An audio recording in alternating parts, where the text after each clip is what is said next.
Good evening, everybody. I'm so excited to be with you for another edition of Fresh Brewed Kentucky Politics. I know some of you are surprised. You're like, Andrew, you're in such a good mood. They just announced a cost bill for $44K on that impeachment. Oh my gosh, aren't you on the hook for a lot of money? And I hear you. And I'm still in a good mood. I'm going to tell you why, okay? Because I am excited. First, let me do my obligatory share us and like us. Or if you don't like us, you don't like us. I'm sorry you feel that way about us. But, you're listening to me, which is fantastic. Thank you. But if you would like to donate, and as I just said, we have a lot of court costs going on. If you want to help, you don't have to help. If you don't like what we're doing as far as it goes, if you don't like what we have going on, don't donate. But if you want to donate, it's donate.brewedco.com. Donate.brewedco.com. I promise you guys, you're going to be seeing some fun court cases. We already filed one yesterday to help in the mandate, or 2 days ago to help in these mandates once and for all. And we will be continuing to do that wonderful business that is fighting for liberty. Why? Well, quite frankly, at this point, I don't have much to lose. And what I mean by that is everybody knows what we're about at Brood. Everybody knows everything about me pretty much as far as that goes. I can take the slings and arrows. I can take those hits, and I don't really care because, well, quite frankly, every day that I exist past last couple of months is a positive day for me because the government was coming for everything anyway. So if we don't stand now, when will we stand? So you want to support us? Come down to the coffee shop, buy some coffee offline, brewedco.com, brewedco.com, donate.brewedco.com. I did all that. Share us too. Only like 4 shares in the last video, guys. Come on, hit that share video. Watch us on the podcast. So let's break it down. Let's talk about impeachment costs, right? Made their announcement today. I think I just got a text. They just sent me my official cost bill of $44,444.29. Remember, the governor sent a cost bill for his time and expenses for $18,000, and now the impeachment committee has tacked on this other $25,000-ish, okay, which is fun and exciting, and we will see what's going on with that. What is the cost bill for? A lot of people want to know, what's the cost bill for? Well, the cost bill first is the governor's time. Now, the lawyer's time and everything else. Now, a lot of you guys are wondering, why are they sending you the bill? Aren't these people all government workers? Yes, they are. Yes, they are just fulfilling their job. And there is a statute that says this cost gets pushed on, but we shall see what happens. We do have an ability to object to these costs. We do have the ability to object line by line, and I'm sure we will be happy to do that, and we definitely will. And as I said before, you're going to be seeing some interesting moves by us over the next couple of weeks. So stay tuned and check us out. But please donate to the causes. It does take a lot of personal costs and everything else as far as that goes. But yes, the impeachment costs were hit. It only took them another, 3 executive sessions in private once again to come up with this cost bill. They are not charging us, I heard, for the legislators' time. Once again, somebody else can weigh in on this, maybe in the comments. Jacob Clark might. I did hear he's one of the other petitioners, which is why he might be able to see that cost bill. But I did hear they were charging us for like KSP Security's time, which is there anyways, and several other things. So it'll be very interesting to see, and we'll see what happens. We've certainly have an interesting strategy moving forward, and I think everyone's going to be surprised. However, once again, why do we do these fights? A lot of people are confused. They're like, why do you fight a fight? Well, first off, we don't fight fights that are easy, because if they were, everybody would do it, right? You would do it, I would do it, everybody would do it. It's an easy fight. It's easy to go say, I'm going to go fight to name a highway something. I'm going to go fight to build a statue about somebody. I'm going to go fight for something that everybody agrees with necessarily. It is, yes, Jacob Clark confirmed, no legislators' time charged on that. Thank you, Jacob. it is easy to say these things, but to physically go out and put your name on the line, to physically go out and deal with these things, why do we do it? They're difficult.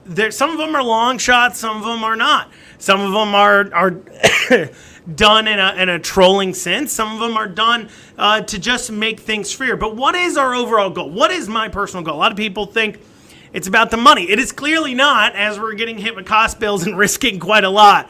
There are easier ways to make money, clearly.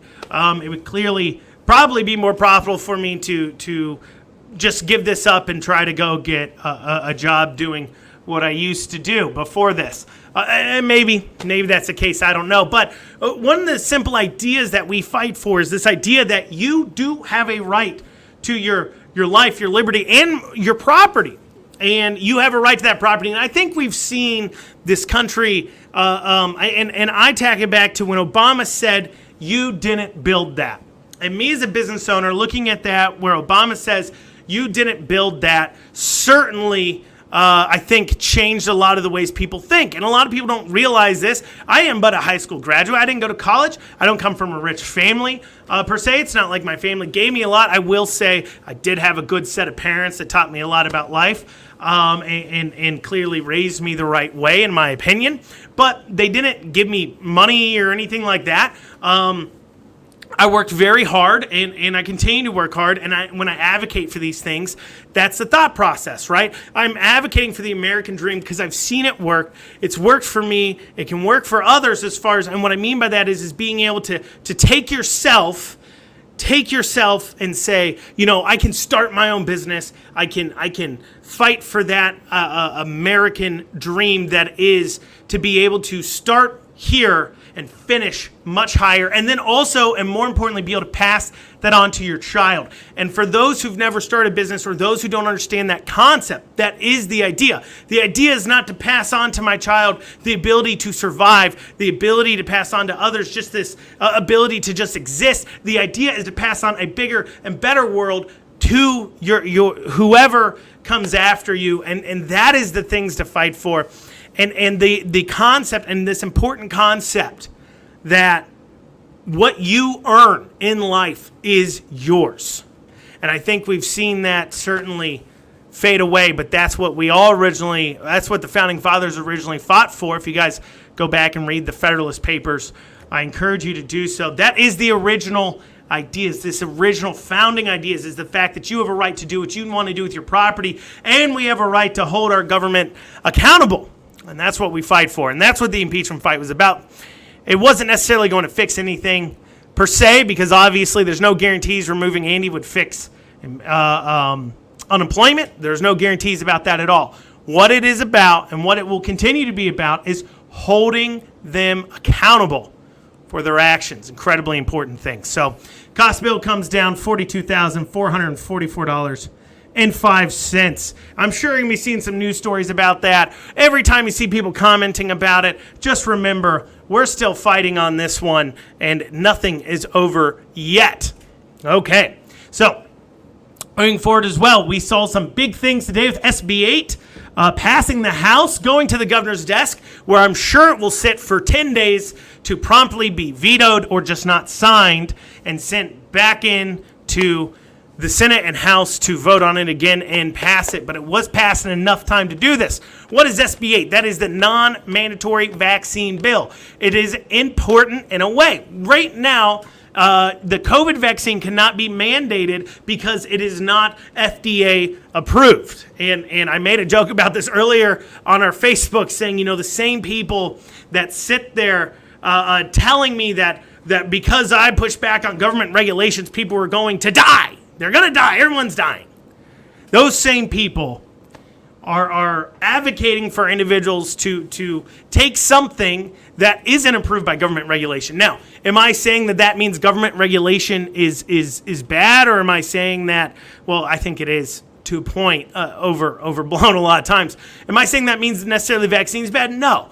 Look at your own evidence. Look everything up. If you want to take the vaccine, take the vaccine. I'm not here to tell you not to take it. I'm just pointing out it's funny to me that the same people that think government regulation is what's going to save lives, is advocating for something that had to go around government regulations in order to, in their minds, save lives. And if anything, it just points it out. And I remember several months ago, I was listening to a conservative pundit making fun of, and quote unquote conservative, the rhino, the conservative. I've decided, left, right, whatever. I've decided there's actually two types of people, and I could be wrong, and I'll probably change this, whatever. But people who believe that government is a evil, a necessary evil maybe, but an evil regardless, and people who believe government is there to solve problems. And there's a people out there that think government should be used to solve problems, not just used to fulfill that necessary need, that necessary evil that government has to be instituted to fulfill. And there was a conservative that, and I quotations for those who can't see me that are listening on the podcast, and he had said something along the lines of, those liberty people are crazy. You'll hear them say things like, get rid of the FDA. And I'm all on board with everything they say. And the minute they say, get rid of the FDA, I'm like, oh, that's kind of crazy, crazy uncle. Meanwhile, we see the FDA rules being suspended because they're holding back a cure they want to see. That is point case that these regulations are going over are too much. Because let me ask you this. You decided you could suspend these these drug regulations at the FDA because they worked best for a situation you cared about. But to those individuals that have cancer, to those individuals that are paying too much for insulin because there's too many things for FDA approval, for those paying too much for medications because of the FDA regulations, and for those who don't understand how that works, just look at the FDA, the way the FDA works here in America compared to elsewhere, and you'll start to understand why medication can cost so much. But for those people, those FDA regulations are equally as deadly to them. Those FDA regulations equally get in the way of achieving the things they want to achieve. But yet you don't see any call for you to suspend those. But when it's something you care about, it's about COVID. I care about it. That is something I care about because the fear has been bred into me, and I'm afraid of it. And that's okay if you want to be afraid of it, be afraid of it. That's fine. But because it affects you personally, you're okay with removing a regulation. But when it affects another person, right, removing regulations when it comes to people who are terminally ill or people dealing with cancer or terrible diseases, and there's medications that are in the process of being approved, but the FDA is slowing down their approval. For those people, you don't care because you are selfish. I've never seen more selfishness than I've seen during this COVID time. What's funny and ironic is these individuals that call us selfish while they're okay with suspending FDA regulations when it works for them, but when it's about somebody else that maybe wants them suspended for their issue, can't happen. In fact, it's okay. They want you to wear a mask because they're afraid to walk around outside, and they can't stay home, so they want you to wear one compared to, them just staying home. So really, who's the selfish one, I guess? And it just becomes clear as we see more and more evidence that the Covidians, as I call them, are quite clearly the ones who are maybe the most selfish. And on the subject of interesting selfishness or weirdness there, recently the CDC came out with, they have this weird guidelines where they say if you get vaccinated, you got to still wear a mask. You got to do this, you got to do that. It's not safe. Remember, Biden's speech the other night, he sits there and he says, hey, hopefully we can all get vaccinated by May 1st. It'll be available to everyone or anything else. And I have a theory about that I'm going to give you guys here in a second. And he says, hey, by July 4th, you'll be able to gather for Independence Day. For your freedom, you can gather for it.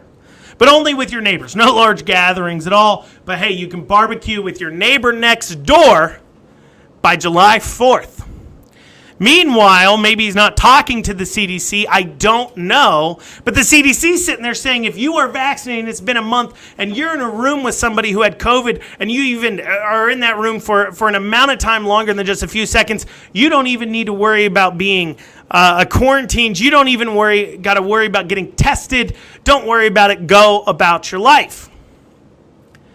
if everybody's going to have the ability to have the vaccine available to you by May 1st, and those who want to get it can get it, and the CDC in their own guidelines is recognizing that if you have been vaccinated, COVID is of no threat to you, why will we still be only able to hang out with a couple people come July? Got to never let a good crisis go to waste, I guess.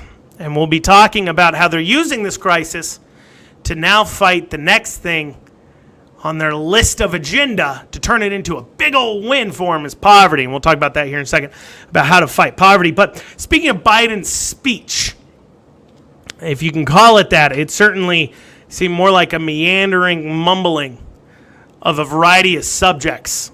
But speaking of his speech, he's talking about he needs everybody available for vaccination by May 1st. Now, why is he saying this? Right? Why is he saying this? Well, remember, Biden has a goal. 100 million vaccinations, 100 days in. He's on pace to hit that goal. Except, is he having a problem? Is he having a problem with vaccine hesitancy? People not getting vaccinated? I am curious to know. Because and this is all speculation. But are they seeing, because they see numbers they won't show us. Are they seeing, because I'm seeing articles about healthcare workers, 30-40% of healthcare workers not getting vaccinated. I'm seeing stories about 30-40% of senior citizens not getting vaccinated, seeing a lot of vaccine hesitancy. Normally with the flu vaccine, you only see about 40 to the high side, 50% of people getting vaccinated for the flu in the first place. Are they seeing so much vaccine hesitancy that if they don't roll this out to everybody, they will not hit their 100 million vaccines by 100 days because there won't be enough people in these age, in these brackets as they're rolling it out in these processes. Will there not be enough people willing to get vaccinated to hit that 100 million? Will that be the new issue? Right? I'm certainly seeing them ramping up some advertising things. I'm seeing some messages from random influencers that sell jewelry or things like that, getting contacted and try to be paid for pushing out the vaccine. Are they seeing vaccine hesitancy? Well, why are they seeing it? Well, I can tell you this much. The first reason why you're going to see some vaccine hesitancy is because people like myself who are under 30 can look at the numbers. We're not idiots, and we see that, it's really not that dangerous to us. And if our seniors are getting vaccinated and you're saying they are safe if they are vaccinated, what would be the reason if I'm under 30, I say, COVID's not really that dangerous to me, and it's just not. And do not try to sell me on the fact it is. I can see the numbers. I'm not an idiot. The part of the problem with people in college and everything else and kids, right, the reason why we couldn't return to school is not because kids die from COVID, which they don't. They die more from the flu. I mean, of course, a kid has died from COVID, of course. But statistically speaking, it is near zero. The flu kills far more children every year. But the reason why we couldn't return is because we're worried about this getting spun up and infecting others, right? The concern from scientists over returning to school has not been kids getting COVID, but then passing it to other people. Well, once again, if the CDC is now saying you can be in a room with somebody who's had COVID and not have to worry about getting tested and not having to worry about being quarantined. If you don't have to worry about that, there is not a good reason to require it to be passed on unless you can sell it to us. And why would you need to sell it? Well, they've been pushing this idea that you need to get vaccinated and all this money they spend on vaccinated to make COVID go away. Well, what if only 25-30% of the population, 33%, 100 million would be about 30%, I believe. Somebody can check my math on that. What happens if they get vaccinated and no one else does because they can't hit above 100 million? And so in turn, they end up now having spent all this money on this vaccine and then COVID's gone away pretty much. Nobody's dying from COVID because, of course, the older population who it's more a danger to, weighing pros and cons, are deciding to go ahead and get vaccinated. And now it's not a whole lot of danger, and COVID goes away, or it becomes a drone in the back of your head about COVID this and COVID that. Well, you can't you look foolish. You look silly. You've been pushing out vaccines are the answer, and then a bunch of people don't get vaccinated, but yet COVID still goes away. And ask questions. Questions that I think they're trying to avoid. And they're avoiding that by trying to push this out. So that is my, I guess you call it conspiracy theory. I mean, maybe it is. Who knows? But that's my theory behind why are they suddenly making sure by May 1st you would get everybody vaccinated that's over 18, is because they're worried they're not going to have enough people taking the vaccine to hit that 100 million mark. Also, I remember, too, when Trump said by June, right? Was it June? June, I believe, that everybody who wanted a vaccine could get one by June of next year, and everyone's like, he's crazy. And yet we're saying in May under Biden, and that is sheerly because of his amazing leadership, I'm sure. And so Biden's speech, very interesting, very telling that they still plan on in July 4th having us held back, even though we're seeing a clear downward trajectory that will just continue. And eventually at some point, we have to just say, we will need to move on. We will just have to say, and if a new strain comes out that goes around it, we're just going to have to say, we cannot keep doing this. Clearly. I mean, right, wrong, or indifferent, they're using this as an excuse to just blow out the spending. I mean, you know, and what's real funny with this bill that he's claiming victory on, this $1.9 trillion bill, that also is going to be amazingly used to fight poverty. And you know, one of the things that bill does is it extends unemployment until September of this year. September of this year. If you really want to fix poverty, what you do is you get people a job. You get people a job. That's what you do, right? That's what fixes poverty. People work. Somebody today, shout out to Brian O'Leary, who was talking to me today. He sent me this. We were chatting inside the coffee shop there. As always, you know, community coffee shop is not there. And he sent me a verse we were talking about because we were talking about welfare spending. And he said, he reminded me of Proverbs 16:26 that says, a worker's appetite works for him, his mouth urges him on. And it's so true that what we need to do to fight poverty, to fight unemployment, is get people jobs. Why don't people have jobs? Well, people don't have jobs for two reasons. One, there are no jobs to go to. Or two, because they're being paid to not have a job. When you're extending this unemployment benefit till September of this year, that certainly causes some issues. Additionally, as well, so what would be my solution? So you say, Andrew, there's 7%, 6% unemployment in some of these areas. What's your answer? Here's my answer. One, open up the economy, stop putting restrictions on it. And third, let's create some low-cost SB8 loans to any with low restrictions as far as personal incomes or credit, for anybody who can show that they owned a business that was profitable for at least 2 years prior to COVID. So for 2 years prior to COVID, you had a profitable business. COVID came along, no fault of your own. You lost your business. Let's offer you a low-cost loan, a low-interest loan, which one I think can make some money, but also will actually bring back the jobs that COVID has lost. I don't need you to make the world better. I need you to go ahead and return us to where we were. Our budgetary shortfall, due to COVID is somewhere around, I believe $550 billion is what I saw, yet we're spending way more than that in these COVID relief bills. It's not a COVID relief bill. In fact, it spends more money on schools in, I believe, 2026 than it spends money on schools this year. How does that make any sense if it's a COVID relief bill? So anyways, he does his victory lap on this bill, think they're changing the world. They think they're going to use this to go ahead and fight poverty because they think helicopter and cash solves poverty, which it clearly doesn't.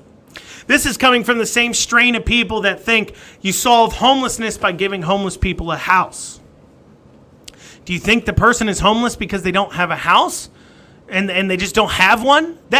Or do you think they're homeless because there's something else up where they can't have a job, they can't pay for a house, they can't pay for other things like that, and there's a greater issue to people who are like homeless than just giving them a home. But of course, there's people out there that think you just give a homeless person a home, it solves their problem, because they have a lack of understanding of complex issues. And they have a lack of understanding and idea of this one-size-fits-all strategies we see out of government all the time.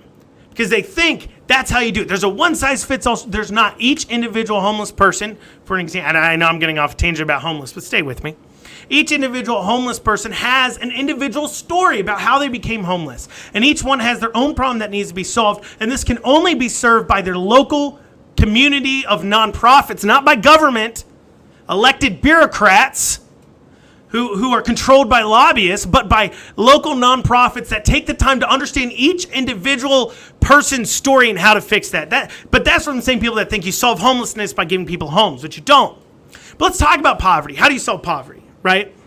What's the issue of poverty? Well, here's an example for you. There's simple indicators of poverty, okay? Here it is. Did you graduate high school? That's an important thing. Do you get married? Okay? Graduate high school. Do you get married? And third, do you get a job? Okay? Now, you could be saying to yourself, Andrew, that's so simple. What do you mean? Here's the basics, okay? So let's take the city of Lexington for an example. If you have a high school diploma in Lexington, you have to almost physically try to not be able to get a job that pays $10 an hour. You have to physically try. Okay, and that's just a job that pays $10 an hour. So if you go and get married to an individual, who cares? I don't care what the gender of the other individual is. I don't care what you are. Once again, you go out and you get married. What's that mean? Well, now you have two incomes in a household.